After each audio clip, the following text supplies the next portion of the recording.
All right, so this is Horribly Hooched. We're sitting down with actor, director extraordinaire Chris Greene, who just came out with the short Unbridled Chaos through Detour Entertainment. You'll also know Chris from his time on Sanctuary, Quite a Conundrum, which we featured a few times here on Horribly Hooched.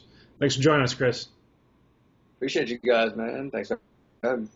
Well, as soon as we saw you were involved in another project, we had to check it out. And when we found out that it involved crazy bitches, pardon my vernacular, it's right up our alley. You right on that one. She was crazy as hell. So what made you go after a story like this? Did you have a bad experience? Someone come after you with a screwdriver or something? Hey, you definitely trying to get me stabbed up, huh? No, man, it was the the co-writer Mike Voigt. He actually reviewed one of my first films I ever directed, which was called Geeks. It was like a little parody on like these two grown men that kind of take Grand Theft Auto and all these other type of video games a little too serious, and they actually go out in the real world and apply it. And he saw that, and he's kind of a gamer himself, so so he enjoyed that, and he hit me up and he said, "Hey man, I've been working on a project that he actually has a script for the feature," and he was like, "But I know like if you want to kind of get some attention, you shoot a scene or you shoot a short or whatever." And he was like, "I don't know if you want to direct it," and he pitched the prowess to me. And originally I was kind of like, I don't want to mess with that, man. I don't want chicks hate me. I got enough girls hate me already. But then when we talked about it, we sat down and met about 4 or 5 months before we actually shot, and I was like, it's been a while since I saw a film like a Single White Female or Fatal Attraction or something to that extent. And I was like, yo, let's just put the like kind of a little bit of the horror spin on there, take it to a little extreme and see what happens. And he was down for that. And he has a female co-writer, so between her experience as a female breaking up with people, and then his experience having broken up with his ex-wife, it was kind of like and of course neither one of them are crazy. You always take it to the next level, but it was cool because they were able to bring in, from the man's point of view and from the woman's point of view and write together. So that was pretty cool. When I saw that, I was like, yeah, let's do this, man. That makes a lot more sense then, because it's definitely not your standard take. Oftentimes when you see a portrayal like this, it'll be a little one-sided, usually depicting the girl as just completely insane and with no basis in reality or whatever. And I think that's kind of what made it a little bit more unsettling, a little more haunting, was that there was this element of realism that kind of hits home, for anyone who's been through a breakup of any degree. We've all had one that goes a little south, and you got to wonder, what if it went really south? Like, there's a potential that someone might come after with a meat tenderizer. It's like I'm going down my log of people, and I'm like, wait a minute. She could potentially do that. Go ahead and make sure she doesn't know where I live right now. Yeah, man. It was scary, man. When we actually started, formulating, and I explained to Vanessa, the lead actress, Vanessa Aranegui, and I explained to her, I was like, so yeah, here's the deal, and she's actually gone through a bad breakup herself, so it was kind of like, it was almost hesitant to approach her because her breakup was, I'm not gonna say recent, but it was recent enough. You know what I mean? It was just like, to be a little sensitive. It fueled. I don't know. That's a beautiful line. It worked. It worked. Whatever she had to do a pull from, it worked. And I give her props, man. She that's a lot for any actor to hold the screen that long. I don't care if it's a short or a feature, but for pretty much the first half of any movie to hold it by yourself, man, that's a big task. It's like a single performance piece, like to be able to maintain tempo and interest. It's like a really decent monologue. It's not easy to do, but she definitely did that very well. Yeah. So with Detour, what you sipping on there? We got some lag there. OJ with some you got some vodka in there? No. Okay. I'm just He's a health nut. He doesn't really drink anything. It's a juice cleanse for my liver, which sucks because we're roommates. So it's like I just get like shit in the toilet all the time. It is horrible. It's just crap. It's a weird place to go. I'm just saying it is a weird place to go. It's like you're homeogenic. You're just You gotta cleanse. No, I'm a worthless drunk. Let's get straight to the point. That sounds like that sounds good script right there, man. You just broke up. What'd you say? Oh, I said it sounds like a good script. Oh yeah, we're a walking sitcom. Yeah. It's like what was it?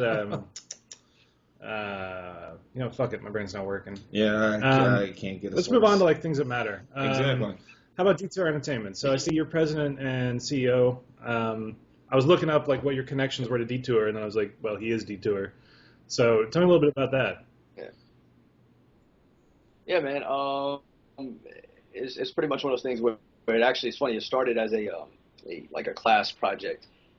Back when I was in college, I was going for music, to be a music instructor, and then kind of got bit by the acting bug. So I was like, all right, cool. Well, music is a hobby. I love it. It's always going to be my passion. But if I had to go to work every day and deal with crazy ass people, I'd rather do it on a film set than do it in a classroom because I have to kill somebody's kid.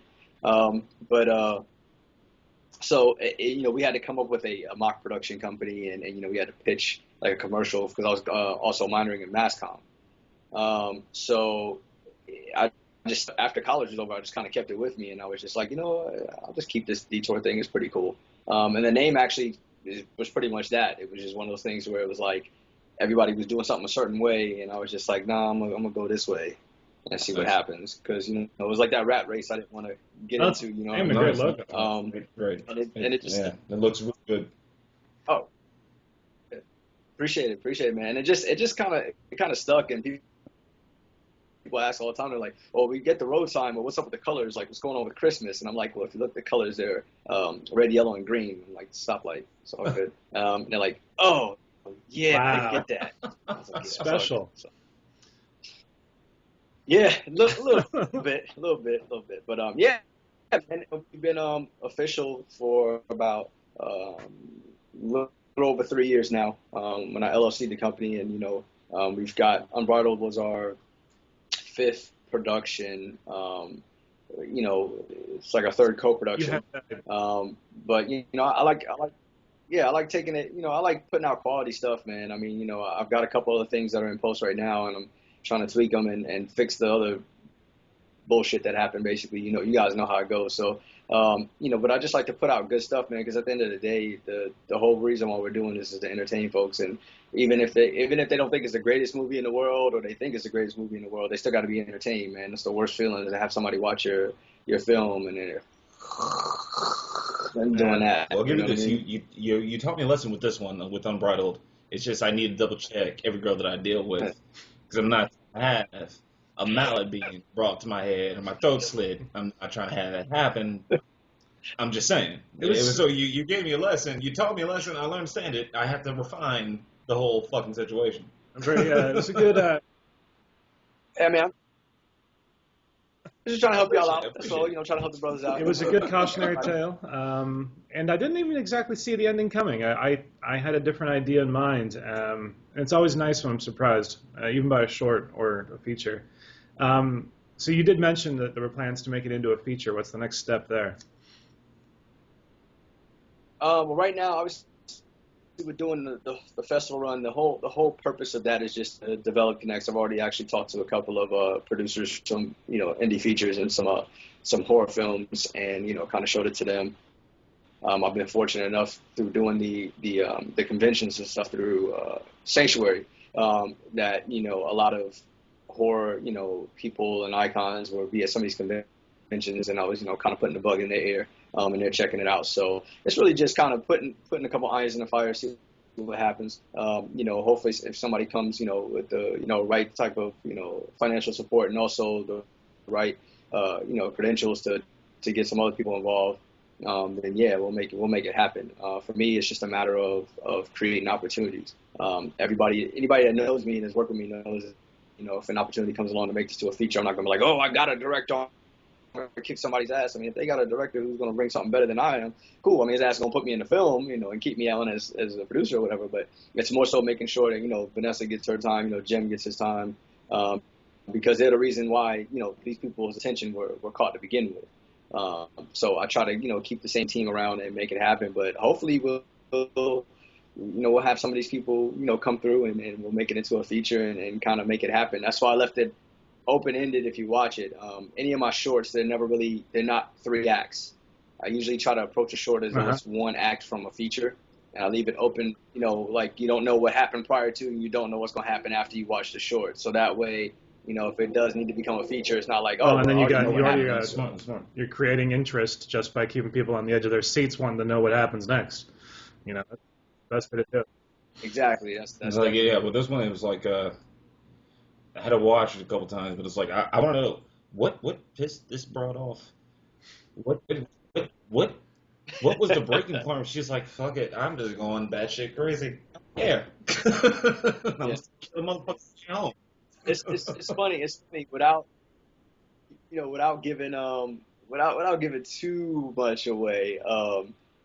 I sat down and talked to Vanessa and Jim, who's the gentleman in the chair. I talked to them, and I actually had them do an improv for his audition because the role was written and Vanessa was already cast from the beginning. I mean, they wrote it for really just anybody, but once I showed them Vanessa, because I've known Vanessa for a while. So once I've shown them her pictures, and then I was like, I'm gonna have her come in and show you what she can do. They were, Mike and Nicole were already, they were like, yeah, we definitely gotta have her.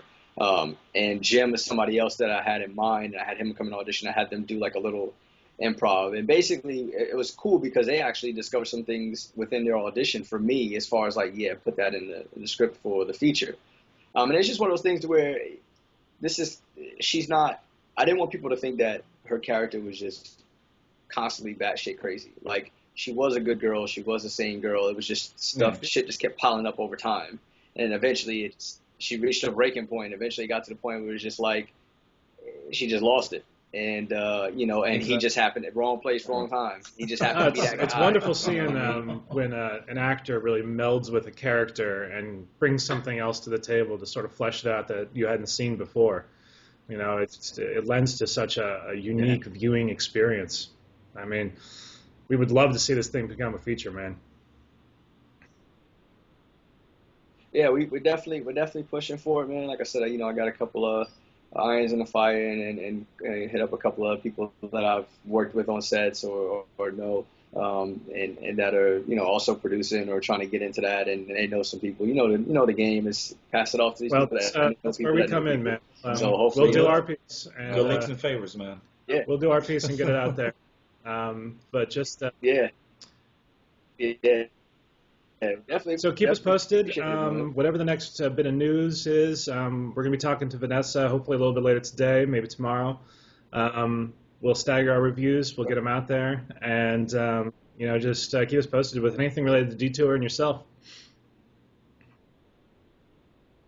Absolutely, man. Definitely appreciate you guys and your review, man. I loved your review. A lot of people did, man. It was funny. I actually showed your review to one of our Vanessa and my instructor, our acting instructor, and he's a little not reserved, but he's kind of real zen, real low key, and I was like, oh, if he enjoyed it, I know everybody else is gonna enjoy it, because it was just the meme, like the meme you sent. I was like, the meme you guys sent after you watched it had me dying, man. I was almost crying because I wasn't expecting that, and it was just hilarious, man. I just retweeted the hell out of that thing. I was like, you guys gotta see what these guys just sent me, man. It's a blast, man. Glad we can be of some service.